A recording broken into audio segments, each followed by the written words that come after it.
Oh, hello there, Internet. I didn't see Oh, you. I'm too busy doing science in space. hi, Internet. I'm watching Matt doing science in space. Why don't you have a seat right over there?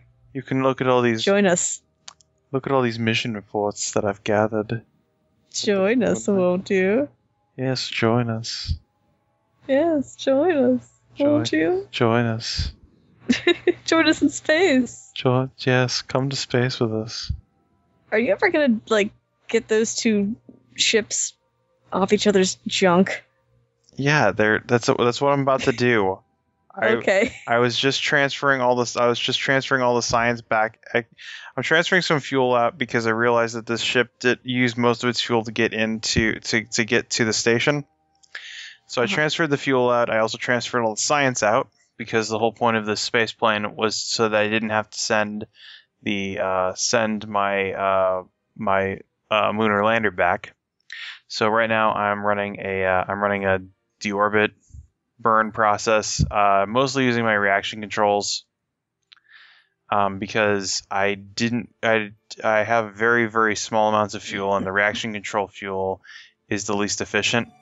So to get the most efficiency, you want to burn your least efficient fuel first, and check out that sunrise, because it's just like dead weight at that point. So you want to burn your fuels in order of least efficient to most efficient, because that gives you. Your ship is shrinking. Definitely not me zooming out. All right. So anyway, I get into a point where I'm ready to run my deorbit burn. I've burned all of my fuels, all of my reaction control fuel. And if you notice here, you'll notice that the amount of delta V I have is much lower than the amount of delta V I need to have. And that's when I realized there's a problem. Oh, God. Oh, no. Is this going to end in tragedy? So, I actually do a build in this one, I forgot. No, because I actually have hit my point where I can launch another vehicle. I haven't hit a point where I can launch a rocket, so I'm going to build a space plane to rescue my other space plane. So this one's going to be small, because its entire purpose is to take a whole bunch of fuel to the other one. If you notice there, that's why it's called Dream Saver 1. Dream Saver. Because its whole purpose is to save the Dream Charger. So this is a one-man vehicle, which you notice I have put 6 air intakes on this. It only has 1 jet engine and a docking port. You should have called it the Lifesaver. Well, it's also saving lives, but it's also saving the dream, Manda. The dream of single-stage orbit space planes. Dream flavor Lifesaver. So now I'm running some aerodynamic tests to make sure that the lift-to-drag ratio is okay. You'll notice that when I do the Mach sweeps, from Mach 1 to 2, there's a giant drop-off, and that's just a thing that happens. So this thing has about 11 days worth of life support and enough battery power to easily make it around the planet. While I'm waiting for the solar panels to charge again, I'm setting up my action groups as I like to do. And I put smaller wings on it because some initial test flights showed that the wings I had put on it were too wide, and it wouldn't, during takeoff, it would start wobbling and then flip over and crash. One thing I will note, as we're doing this, there have been some upgrades. I've upgraded Ferrum Aerospace Systems, as I stated last time, which now adds things like aerodynamic failures if you pull up too hard. So you'll notice that I am actually being very gentle on the ascents. It's just slowly kissing your steering wheel. Basically. And the other thing you'll notice is you can see the phase of the moon very clearly, and that's because I installed the Better Atmospheres mod. Better Atmospheres adds haze, and it adds clouds and better city lights and a more distinct Terminator to each of the planets and its moons. It also adds there's also going to be some other stuff that it adds, which will become apparent later in this video. Going to save the dream! Dream saver. Saving up... hold on. Sailing off into space! And anyway, you notice this thing has so many air intakes. I am still firing the jet engine at 33 kilometers.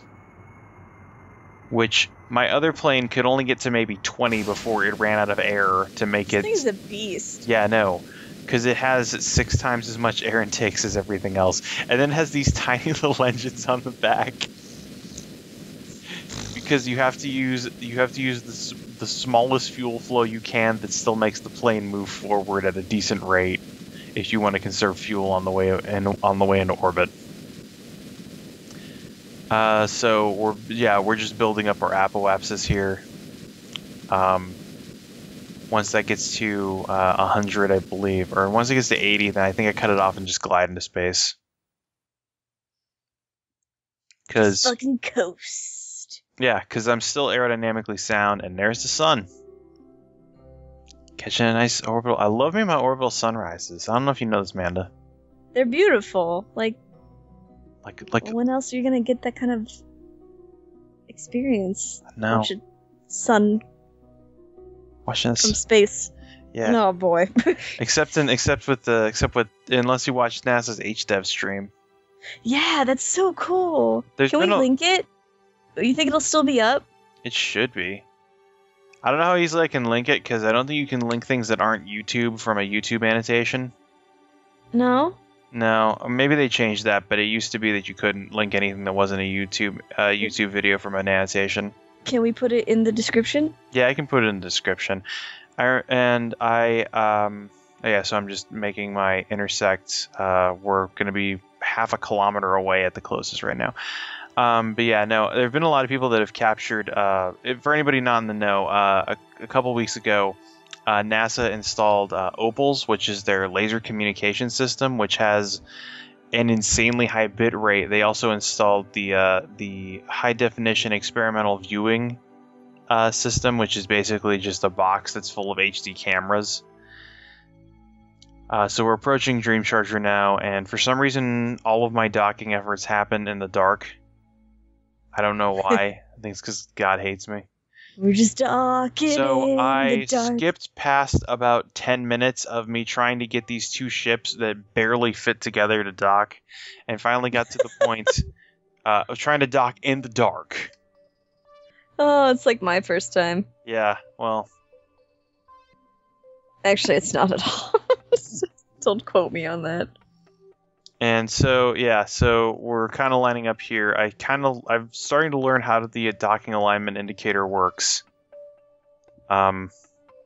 Which is, you want to have the yellow circle, the orange circle, and the green cross all in the same place.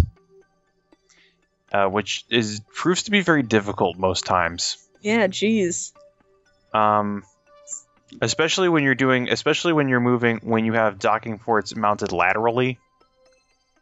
It's like a crane operating game. There we go. And so finally, the magnetic fields kick in, and I'm able to dock the two ships together. Oh yeah. But yeah, so HDev, the high definition experimental viewing platform. Basically, so it's a bunch of HD cameras, and NASA's actually actively streaming this out, and you can watch it on Ustream and on a bunch of NASA's channels. And basically, you can just see views of the Earth, or views of the Earth as the ISS goes around it several times. 16 times a day. There have been a lot of people that have managed to capture orbital sunrises from the HDev stream. Orbital sunrises and sunsets. I have not been able to catch either, because anytime I'm watching it, the point at which we approach the Terminator, the sun's just not in the right point of the sky for me to be able to view it. Don't they have a vid though of like best moments? I mean, they might, but Yeah, I think there's a compilation vid of like some of the best moments that have been captured so far. Yeah, I've been just looking at stills people have captured on Twitter. There have been a lot of really cool orbital sunsets.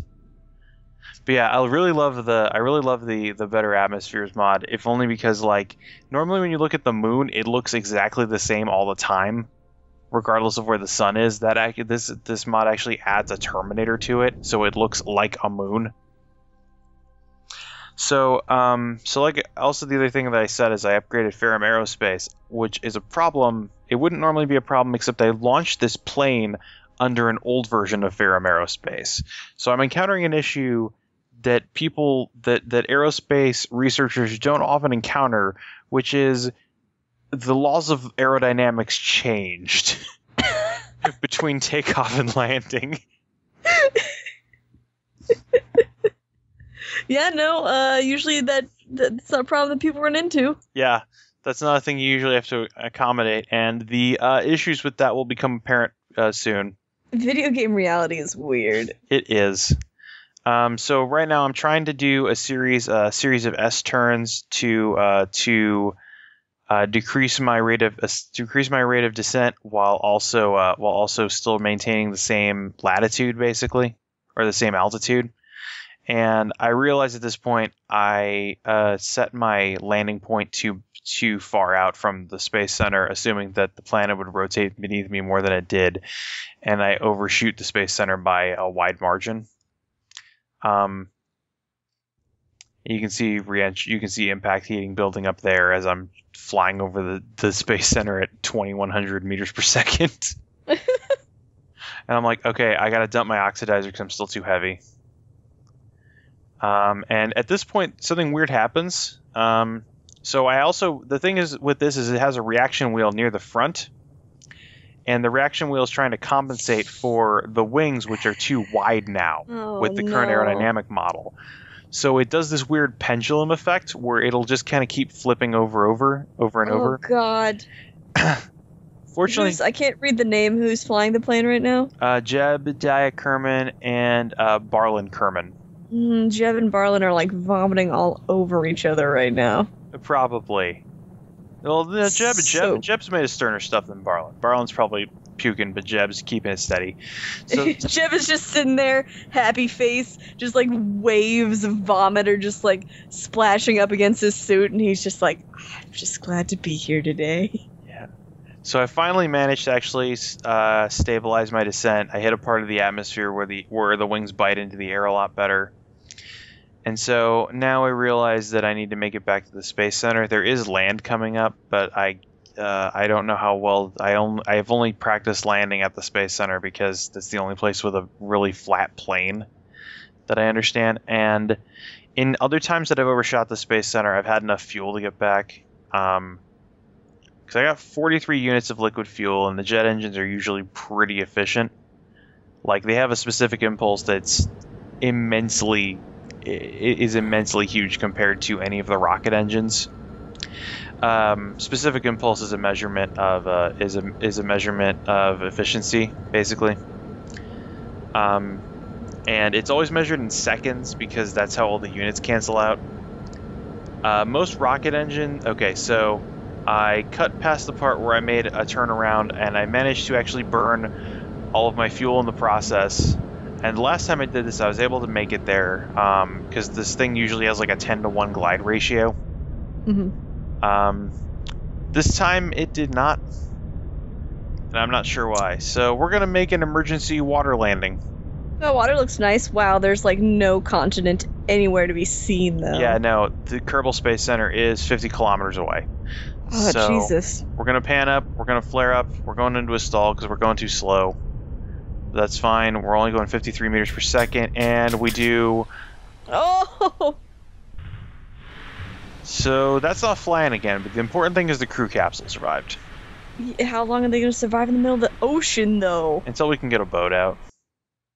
They have 2 days worth of life support in there. Kerbal Boat Simulator. So we got 378 science back from that mission, which gives us a part that we didn't have before, the asteroid grabbing unit, which is good because we have a whole bunch of asteroids coming towards our planet and we need some means to grab them. And I don't remember what else I take from this. I think I take the advanced aerodynamics, which is the last 90-point part, because it adds the advanced stability system, which is like the reaction wheel but better. It also adds the octo probe, which before I only had that probe that kind of looked like Sputnik. Yeah. the problem with that probe is you can only put it on top of things. The octoprobe is basically a big disc with 8 sides. You know, like it's an octagon. That's hence its name. So I can actually glorious sides. 8 glorious sides, and also a top and a bottom. And so the important thing about that is that it means I can build things on top of it. So I can actually put it in between things and make spacecraft that use it as like a middle part, and I don't have to just. So I can put docking adapters on it and other kind of stuff. So it's an incredibly useful probe compared to the other one, which was barely useful. So yeah, we see another sunrise as we start coming back in. And this one is actually better designed for the this one's actually much better designed for the for what we're doing. I transfer all the fuel into the center because I need just any fuel I have going to the jet engine that's in the middle. And again, I begin my aerobraking maneuvers to try. What's that Kerbal's name down there? Sidzin. Sidzin. All right. It's another Lady Kerbal. And she is responsible. She's the reason that Jeb and Barlin made it back to the planet. Sidzin's going to the danger zone. Look at her. Yeah, no, she's flying right into the danger zone. Oh, she's going crazy. So I realized one of the problems with this plane is I did not install a reaction wheel, and the aerodynamics on their own are not good enough for me to get any considerable purchase with the atmosphere. So I do end up actually getting enough to kind of slow down once my wings bite in. You'll notice if you look at the flight engineer, that part on the bottom that says G-force, as I fall farther and farther into the atmosphere, every time I pull up, you'll notice I pull progressively more G's. So my highest right now is like... get some H's in there, man. Yeah, no. I'm done with it. I'm way past F-force, but I'm not to H-force yet. Yeah, man. You gotta step up your game.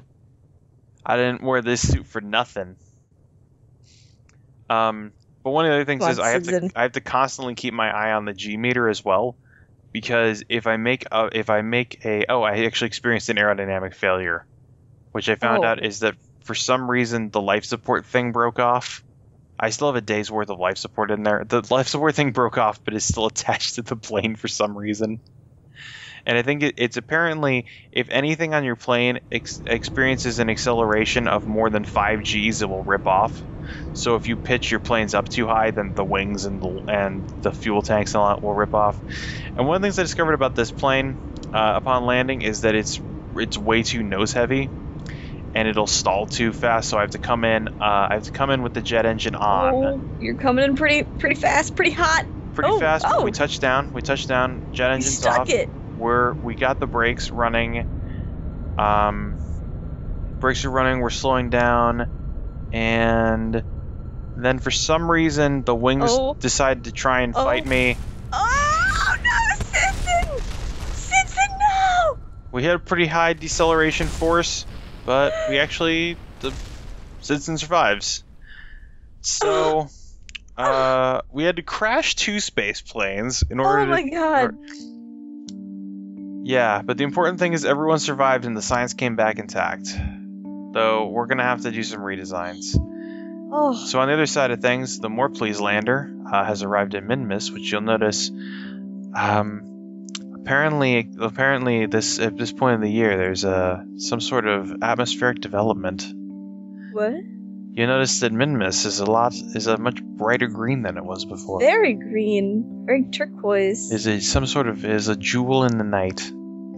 So that's beautiful. I'm putting myself into a polar orbit here because I'm coming in at a point where I'm not gonna land. I'm not gonna land anywhere near the Minmus base. So I'm going to go into a polar orbit, and basically I'm just going to orbit the planet until the Minmus base comes both on the daytime side and also, Look at all your flags. Yeah, no. Every place that I took one of the hoppers, I landed a flag. So we end up getting the Minimus base in, and you see now Whoa. the flats have this mysterious fog Wow. around them. It looks really cool, and it's slowing down my game so hard. You don't. It looks know. irradiated. Yeah, we're still trying to understand this development. We've advised that the Kerbals stay indoors more often than not. How?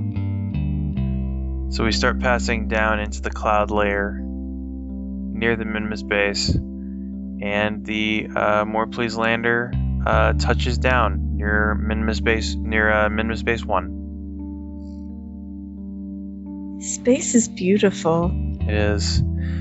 Also, I like how the addition of these clouds makes this place look so much brighter than it is for some reason. Well, the sunlight is reflecting off of all the moisture in the air, probably. Well, yeah, but I'm just saying, like, in game, nothing actually is happening. I think it's just so I link up the lander with the base, and I transfer out fuel. But I also transfer life support from the lander into the base, which apparently has been using more than I thought it was. Like, you'll see the things actually fill up pretty fast here, like about. And so on top of that, we also Hey. Bob Let's have a Kerman. big old picnic. Bob Kerman is now transferring his command authority from himself to Joe Moore Kerman.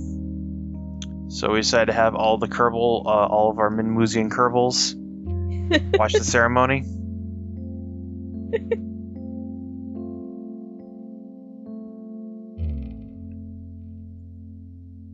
They do a 20-minute long, step march. As much as you can in this environment, they mostly just bounce around. See, that's why it takes 20 minutes. They're really just trying to walk 3 feet. You'll also notice that I kind of stagger my guys because if you do one thing, then they bound twice their height forwards. Look at his little stash. Yeah. And also, Bob Kerman has the same stash for whatever reason. Bob Kerman changed again because I changed some settings in the texture replacer mod. Are we sure it's just not the different Bob Kerman, son of Bob Kerman, or? They don't know Kerbal gestation time, but Bob Kerman has only been on that planet for maybe 12 days. So we set our orbit to come in really low because we're going to try and aerobrake this, and we're going to try and aerobrake it better than we did from our last moon expedition. So we're going to hit about 40 kilometers up, maybe 30. We're going to be coming in hot, but that should reduce the need to burn as much fuel as we did for the other one, because we pretty much used up all of our fuel.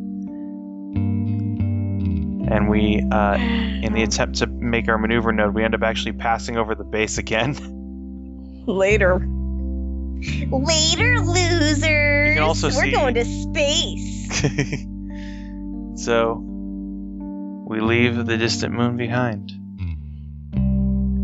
And just as the moon is left behind, so must we leave you, viewers.